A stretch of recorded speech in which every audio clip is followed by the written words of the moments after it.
Hi friends, ఈరోజు మా ఇంట్లో ఏం చేసామో చూపిస్తానండి.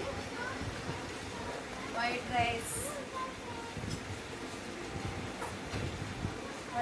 అండి, ఇంకా టమాటా రసం, ఇంకా ఫింగర్స్, అప్పడాలు.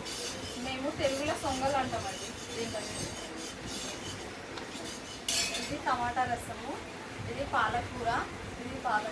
నేను పాలకూర వేసుకొని తింటున్నానండి. ఇప్పుడు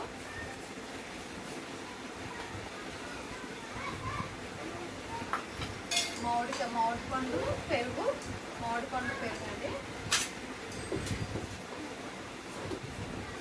ఇది గోంగూర పప్పు అండి. ఇది నిన్న చేసింది గోంగూర పప్పు. ఎందుకంటే గోంగూర పప్పు నాకు ఇష్టమని నిన్న చేసిందైనా 2 రోజులైనా తింటానండి నేను. గోంగూర పప్పు చాలా ఇష్టం నాకు. ఇంకా సొంగలండి, మామిడికాయ. ఈ ఇయర్ మామిడి పళ్ళు బాగా వస్తాయి కదండి. ప్రతి ఒక్కరు అన్నం తింటప్పుడు పెరుగన్నంలో మామిడికాయ తినండి, ఎవరు ఉండరు కదండి. మామిడికాయ తింటే చాలా మంచిదండి. అందుకే మామిడికాయ తింటున్నాండి పెరుగన్నంలో నేను. Like, share. సొంగలు తింటున్నానండి.